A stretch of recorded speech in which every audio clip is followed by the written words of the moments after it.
ఆంధ్ర తెలంగాణలో తక్కువ ఫీజులతో high quality results ఇస్తున్న ఏకైక సంస్థ తిరుమల్ ఐఏఎస్ ఇన్స్టిట్యూట్. వాళ్ళు ఎప్పుడైతే పేపర్లు విసిరేసి అక్కడ దాకా వచ్చారో నాకు గుర్తొచ్చింది వివేకానంద రెడ్డి గారి హత్య గుర్తొచ్చింది. అంటే వాళ్ళ విధ్వంస విధానం చూశారు. అలాగే ప్రజావేదికని కూల్చిన విధానాన్ని గుర్తొచ్చింది అధ్యక్ష. 200 పైచిలుకు ఆలయాలని విధ్వంసం గుర్తొచ్చింది అధ్యక్ష. డాక్టర్ సుధాకర్ గారు చనిపోయిన విధానం గుర్తొచ్చింది అధ్యక్ష.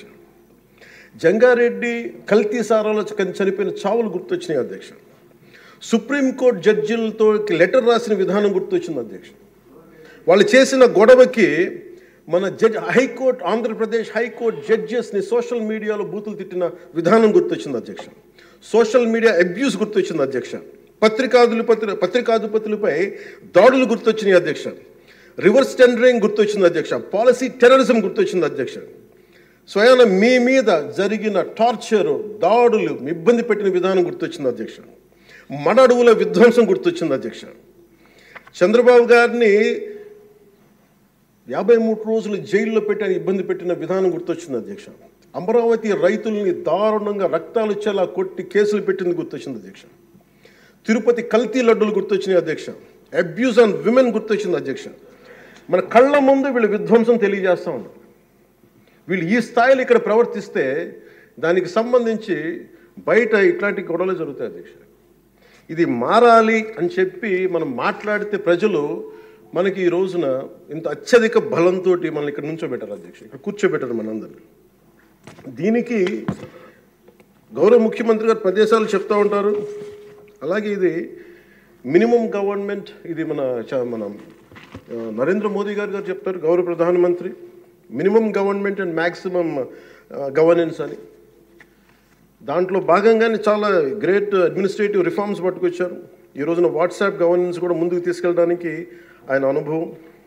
అంటే మేము ఈ ప్రభుత్వం చేస్తున్నది అధ్యక్ష, ఎక్కడా కూడా ప్రభుత్వం ప్రజలకి సామరస్యపూర్వకంగా ఉండాలి, ఎక్కువ సానుకూలంగా ఉండాలి, ఎక్కువ బాధ్యతలు పెట్టాలి, ఎక్కువ బరువు పెట్టకూడదు అనే విధంగా గౌరవ ముఖ్యమంత్రి గారి ఆధ్వర్యంలో నడుస్తూ ఉంది ప్రభుత్వం.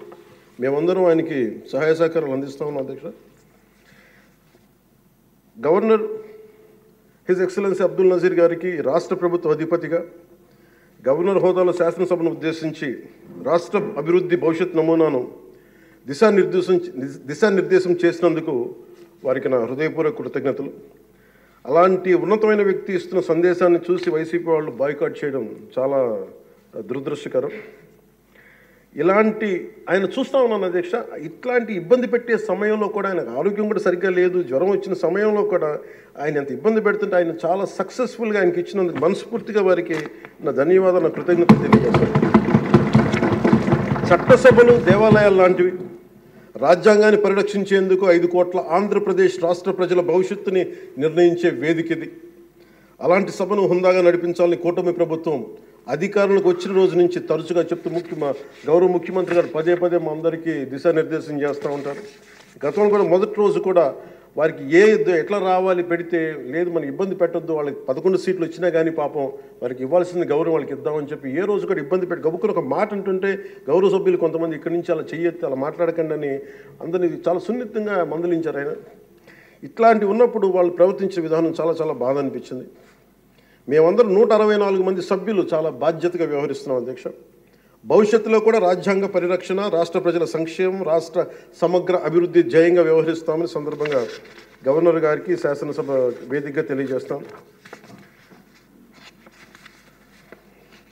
నిన్న సభలో గందరగోళం సృష్టించి సభ నుండి వెళ్ళిపోయిన 11 మంది ఎమ్మెల్యేల పార్టీకి సంబంధించిన ఎమ్మెల్సీ ప్రవర్తనని ఖండిస్తూ ఇందులో ఆ తప్పు లేనప్పటికీ కూడా గవర్నర్ గారికి ప్రభుత్వం తరఫున క్షమాపణ తెలియజేస్తాను అధ్యక్ష. గౌరవ శాసనసభ స్పీకర్ శ్రీ అయ్యన్న పాత్రుడి గారికి, సభలో ఆసీనులై ఉన్న గౌరవ ముఖ్యమంత్రి శ్రీ నారా చంద్రబాబు నాయుడు గారికి, మంత్రివర్యులకు, శాసనసభ్యులకు, శాసనమండలి సభ్యులకు, అలాగే సభ నుంచి వెళ్ళిపోయిన వైసీపీ సభ్యులకు కూడా నా హృదయపూర్వక నమస్కారం. అధ్యక్ష, మేము ఆర్థిక ఇబ్బందులు పడుతున్న రాజధాని ఇచ్చి కూడా రాజధాని నిర్మించుకోలేని రాష్ట్రంలో గత ప్రభుత్వం రాజధానిపై నిర్మాణం దృష్టి పెట్టకుండా మూడు ముక్కలాట ఆడింది.